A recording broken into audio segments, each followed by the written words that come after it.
اعوذ باللہ من الشیطان الرجیم بسم اللہ الرحمن الرحیم اللہم صلی علی سیدنا و مولانا محمد وعلی آل سیدنا و مولانا محمد وبارک وسلم وصلو علیہ انا صلاتی و نسکی و محیائی و مماتی للہ رب العالمین کہ بے شک میری نماز، میری قربانی، میری زندگی، میری موت صرف اللہ رب العزت کے لیے ہے جو تمام عالمین کا رب ہے۔ السلام علیکم ورحمۃ اللہ وبرکاتہ۔ آپ دیکھ رہے ہیں ماہ رمضان المبارک کی یہ خصوصی ٹرانسمیشن شان رمضان اور نعمت افطار میں سیگمنٹ آپ ملاحظہ کر رہے ہیں اسلام اور خواتین۔ اسلام اور خواتین کے ساتھ حاضر خدمت ہے ایک بار پھر آپ کی خدمت میں۔ جناب، جس طرح سے یہ ماہ مبارک، یہ ماہ صیام، یہ شہر مواسات جس تیزی سے گزر رہا ہے، یہ گزرتی ہوئی ساعتیں، اس نے ہمیں بہت کچھ سکھایا ہے۔ اس ماہ مبارک نے ہمیں رکوع و سجود کی حلاوت عطا فرمائی ہے، قرآن مجید فرقان حمید کی تلاوت کی لذتیں عطا فرمائی ہیں، کس طرح اس رب کو راضی کریں ہمیں یہ بھی سکھایا، بھوک اور پیاس کی شدت سے آشنا کروایا، عبادات کی محبت کس طرح سے اپنے دل میں مزید اجاگر ہو سکتی ہے، یہ بھی اس ماہ مبارک میں ہم نے سیکھا۔ اور یقینی طور پر سجدہ ریز ہو کر سجدوں کی جو حلاوت اس ماہ مبارک میں ہم نے محسوس کی ہے، وہ یقینی طور پر ہمیں اور کسی ماہ میں اس طرح سے محسوس نہیں ہوتی۔ یہ ماہ مبارک، یہ اتنا خوبصورت ماہ مبارک اب ہم سے رخصت ہوا چاہتا ہے۔ اب ہم نے جو یہ تربیت حاصل کی ہے اس ماہ مبارک میں، عبادات پر استقامت کس طرح سے حاصل رکھنی ہے، کل بھی ہم نے اس تعلق سے بات کی اور یقینی طور پر بہت کچھ ہم نے اس حوالے سے، اس تعلق سے سیکھا۔ ہم نے یہ بھی جانا کہ دوسروں کی مدد کیسے کرتے ہیں، دوسروں کی خوشی کیسے حاصل ہوتی ہے، کیسے کسی کے کام آ کر اپنے اندر جو خوشی محسوس ہوتی ہے اس خوشی کا کیسے آپ کو بیان کریں، وہ بیان سے بالکل باہر ہے۔ عبادات اور نیکیوں پر آئندہ ماہ بھی کیسے ہم ثابت قدم رہ سکتے ہیں، آج انشاءاللہ تعالی اس پر کلام کریں گے، کیونکہ یہ ماہ مبارک تو اتنی تیزی سے رخصت ہوا چاہتا ہے اور کس طرح سے تمام عشرے گزر گئے ہیں بالکل احساس نہیں ہوا۔ اور میں یہ بھی کہنا چاہوں گی کہ وہ چیزیں جو ہمیں دوسرے مہینوں میں میسر نہیں ہوتی ہیں، آپ یقین جانیں کہ یہ میرا اپنا ذاتی تجربہ بھی ہے کہ جو پورے سال وہ نعمتیں جو ہمارے دسترخوانوں پر نہیں ہوتی ہیں، وہ نہ جانے کہاں سے اس ماہ مبارک میں ہمارے دسترخوانوں پہ آ جاتی ہیں کہ اللہ رب العزت کیسے وسعت عطا فرما دیتا ہے ہمارے رزق میں، ہماری روزی میں، ہمارے دسترخوانوں میں، کہ ہم دینے والے بن جاتے ہیں، ہمارا ہاتھ دینے والا، ہر بندہ دینے والا بن جاتا ہے۔ اور اللہ کی بارگاہ میں ہم یہی دعا کرتے ہیں کہ پروردگار ہمیں ہمیشہ دینے والوں میں شمار رکھنا، تو ہمیں صرف اپنا محتاج رکھنا اور ہمیں کسی کے آگے ہاتھ نہ پھیلانا پڑے، تو ہمیشہ ہمیں دینے والے ہاتھوں میں شمار رکھنا۔ آج ایک تربیتی نشست ہم اس طرح سے بھی کہیں گے کہ جو تربیت اس پورے ماہ مبارک میں ہمیں ملی ہے، اس ماہ مبارک سے آگے اس کو کیسے کنٹینیو کریں گے، آج اس عنوان سے گفتگو کریں گے اور الوداع کریں گے اس ماہ مبارک کو بہت ہی خوبصورتی کے ساتھ کہ الوداع الوداع ماہ رمضان۔ آج جو مہمان شخصیات ہمارے ساتھ موجود ہیں، آج کے اس پینل میں شامل ہیں، بہت مرتبہ ہمارے ساتھ رہیں، پورے مہینے ہی ان کا گاہے بگاہے ساتھ رہا، بہت عمدگی سے گفتگو فرماتی ہیں۔ اور میں خاص طور پہ یہ بھی کہنا چاہوں گی کہ کہیں مجھے رہنمائی کی ضرورت پڑتی ہے تو ڈاکٹر صاحبہ سے میں فون کر کے پوچھ لیتی ہوں، تو میری استاد بھی ہیں، یہ ہمارے ساتھ موجود ہیں ڈاکٹر زنیرہ عنبر صاحبہ۔ السلام علیکم ورحمۃ اللہ وبرکاتہ۔ کیسی ہیں ڈاکٹر صاحبہ؟ الحمدللہ۔ ان کے ساتھ جو اگلی شخصیت تشریف رکھتی ہیں، ایک ممتاز ان کا مقام ہے، جداگانہ حیثیت آپ سب کو معلوم ہے کس طرح سے ہے، جہان شاہ ہمارے ساتھ موجود ہیں۔ السلام علیکم ورحمۃ اللہ وبرکاتہ۔ وعلیکم السلام ورحمۃ اللہ مزاج وبرکاتہ۔ بخیر ہے؟ الحمدللہ، سلامت رہیے، جیتے جزاک رہیے۔ اللہ۔ اب جو ثنا خوان رسول صلی اللہ علیہ وسلم ہمارے اس آج کے پینل میں موجود ہیں، کچھ جو ثنا خوان رسول ہیں جن کا اللہ رب العزت نے، میں سمجھتی ہوں کہ وہ تو عز و منتشا و تو ذل و منتشا، کہ بے شک وہی عزت دینے والا ہے، وہ جسے چاہے نواز دے۔ ہمارے ساتھ عنبر اشرف موجود ہیں، اس سے زیادہ میں ان کے لیے اور کچھ نہیں کہہ سکتی۔ السلام علیکم عنبر۔ وعلیکم السلام ورحمۃ اللہ۔ کیسی ہیں آپ؟ الحمدللہ۔ کتنا تیزی سے یہ رمضان گزر گیا، واقعی کچھ پتہ نہیں چلا، بس یہ سمجھ لیجئے کہ آیا اور گیا۔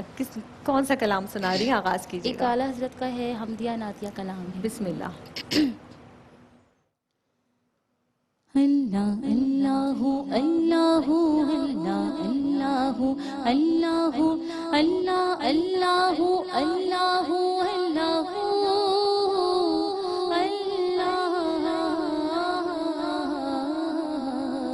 اللہ اللہ اللہ اللہ اللہ اللہ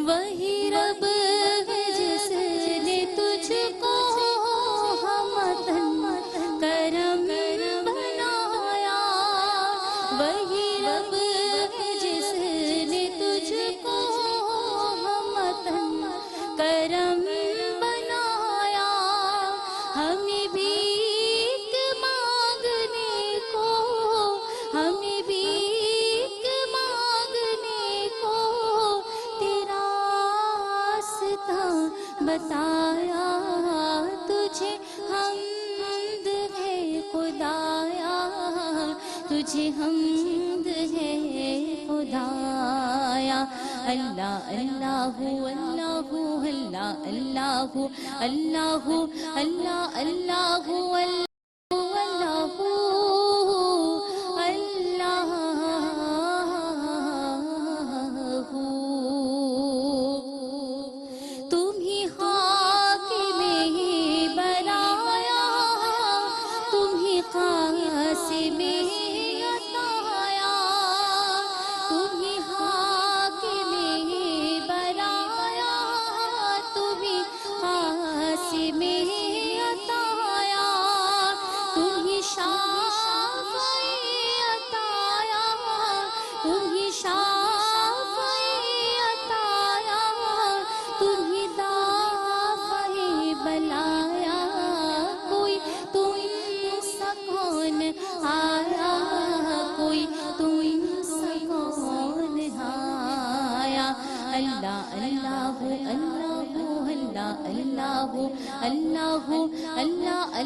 یہی بول سدھرا والے چمن جہاں کے تھالے یہی بول سدھرا والے چمن جہاں کے تھالے سبھی میں چھان ڈالے سبھی میں چھان ڈالے تیرے پائے کھانا پایا تجھے یک نے یک بنایا تجھے یک نے یک بنایا اللہ اللہ اللہ اللہ اللہ اللہ اللہ اللہ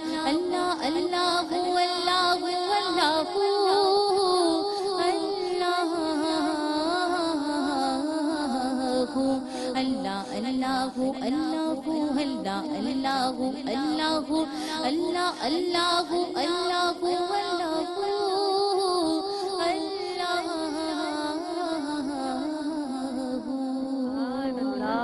سبحان اللہ ماشاء اللہ سلامت رہیے اللہ پاک آپ کی آواز میں مزید برکت عطا فرمائے جیتی رہیے ڈاکٹر صاحبہ اب جس طرح سے یہ ماہ مبارک ہم سے رخصت ہوا چاہتا ہے تو یہ ہم سے تقاضا کرتا ہے جس طرح ہم نے اس ماہ مبارک میں نمازوں کی پابندی کی تلاوت کلام پاک کی حلاوت کو محسوس کیا اب آئندہ جو مہینے ہیں اس میں بھی یہ پریکٹس ہماری جاری رہنی چاہیے کیا فرمائیں گے اس تعلق سے بسم اللہ الرحمن الرحیم اگر ہم سمجھیں کہ مقصد کیا تھا ماہ رمضان المبارک کی آمد کا اس ایک پورے مہینے کا جو مستقل ہم بات کرتے آئے ہیں روزوں کی فرضیت سے متعلق ہی اللہ سبحانہ تعالیٰ نے فرمایا لعلکم تتقون تاکہ تم متقی اور پرہیزگار بن جاؤ میں نے پوری آیت مبارکہ نہیں پڑھی کیونکہ بہت دفعہ ہم اس کو پڑھتے ہیں کہ روزہ یا ماہ رمضان تقوی کے حصول کے لیے ہے.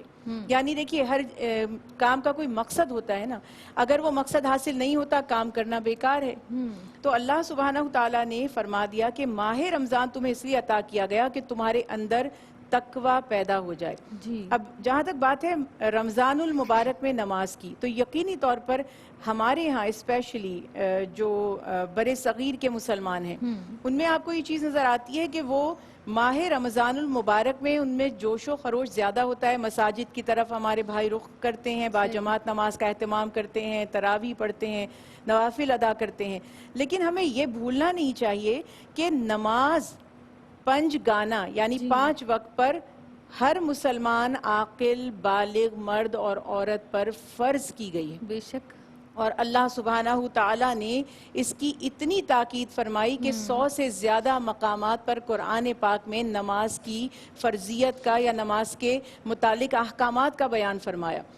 اور اب یہاں پہ بات یہ ہے کہ رسول اللہ صلی اللہ علیہ وسلم کی تعلیمات سے اگر آپ نماز کی اہمیت کو دیکھ لیں تو انشاءاللہ ماہ رمضان المبارک کے بعد بھی یہ جذبہ انسان کا بڑھتا رہے گا کہ آپ نے فرمایا اول ما سئلوا عن الصلاۃ, اولا یعنی سب سے پہلا جو سوال کیا جائے گا وہ سوال نماز کے بارے میں ہوگا. تو اعمال میں سب سے پہلا سوال نماز کا ہے.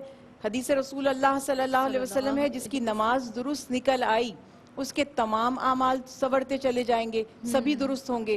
اور جس کی نماز خراب ہو جاتی ہے یعنی اس کے پابندی نہیں کی گئی, اس کے خشوع و خضوع کے ساتھ اس کو ادا نہیں کیا گیا, اس کی شرائط کا خیال نہیں رکھا گیا, اس کی مقصدیت کا خیال نہیں رکھا گیا, تو پھر آگے کی اس کی منزلیں سبھی مشکل ہوتی جائیں گی. اور فرمایا من ترک الصلاۃ متعمدا فقد کفر, جان بوجھ کر نماز کا تارک, نماز کو چھوڑ دینے والا کافرانہ روش پر ہے. اور اس زمانے میں تو یہ تھا کہ رسول اللہ صلی اللہ علیہ وسلم کی تعلیمات سے ظاہر ہوا کہ مسلمان اور کافر میں جو چیز فرق کرتی تھی وہ نماز ہے. کہ مسلمان جو ہیں وہ نماز کے لیے اٹھتے تھے اور جو کافر تھے جو نہیں مانتے تھے اللہ کو وہ نہیں اٹھتے تھے. یہ چیز ہمیں اپنے اندر پیدا کرنی ہے کہ نماز صرف روزے سے متعلق نہیں ہے یا صرف ماہ رمضان المبارک سے متعلق نہیں ہے. چلیے مان لیا کہ ہم غافل تھے, ہم لاپرواہی کر رہے تھے, ہم بھٹکے ہوئے تھے, اللہ سبحانہ تعالیٰ نے اس ماہ مبارک کے طفیل ہمیں توفیق عطا فرما دی کہ ہم اپنے راستے پر دوبارہ آ جائیں. جو ہم سے چھوٹ گیا ہے, جو ہم سے جدا ہو گیا ہے, دوبارہ ہم اس کو اپنا لیں. اب کیا یہ 30 دن کافی نہیں ہے کہ ہم دوبارہ اللہ کی یاد کی طرف آئیں؟ اور انسان جس سے محبت کرتا ہے اس کی طرف لپکتا ہے. اور یہ اگر ہمارے دل میں حلاوت ہوگی, مٹھاس ہوگی, اخلاص ہوگا, اللہ کی محبت ہمارے دل میں پیدا ہو جائے گی, تو 30 دن جب ہم بارگاہ الہی میں حاضر ہوں گے تو یہ کیسے ممکن ہے کہ 30 دن کے بعد ہم اللہ کی رحمت سے, اس کی یاد سے غافل ہو جائیں؟ تو ہمیں یہ خیال ضرور رکھنا ہے کہ اپنی اسی روٹین کو اللہ کے فضل و توفیق سے کنٹینیو رکھیں اور نماز کی پابندی کریں. بالکل درست بات آپ نے وجہ فرمائی ڈاکٹر صاحبہ نے. جس طرح سے ہم نماز کی بات کر رہے ہیں, اوقات نماز کی, پنجگانہ نماز کی گفتگو ہوئی, اب اسی حوالے سے ایک سوال بھی میرے ذہن میں, لیکن انشاءاللہ تعالی اس سوال کو آپ کی خدمت میں جہان پیش کروں گی وقفے کے بعد. ایک وقفے پر جناب ہمیں جانا ہے, آپ رہے گا ہمارے ساتھ, ہم رہیں گے آپ کے ساتھ. ملتے ہیں اس مختصر سے وقفے کے بعد.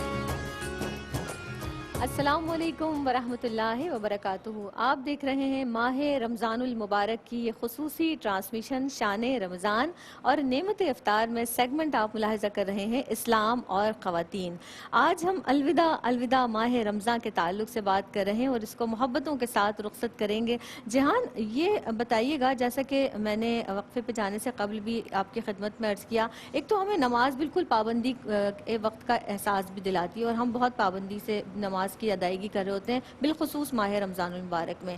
اس کے علاوہ اوور آل دیکھا جائے تو سیلف ڈسپلن آ جاتا ہے ہر کام میں, اب یہ بتائیے کہ اسی طرح سے ڈسپلن کے ساتھ ہم آئندہ مہینوں میں بھی کس طرح اس کو قائم رکھ سکتے ہیں, اس تعلق سے میں چاہوں گی آپ فرمائیے. جزاک اللہ خیر. اعوذ باللہ من الشیطان الرجیم. بسم اللہ الرحمن الرحیم. الحمدللہ وبہ نستعین ونصلی ونسلم علی رسولہ خاتم الانبیاء والمرسلین علیہ افضل الصلاۃ واتم التسلیم. اما بعد, یہاں پر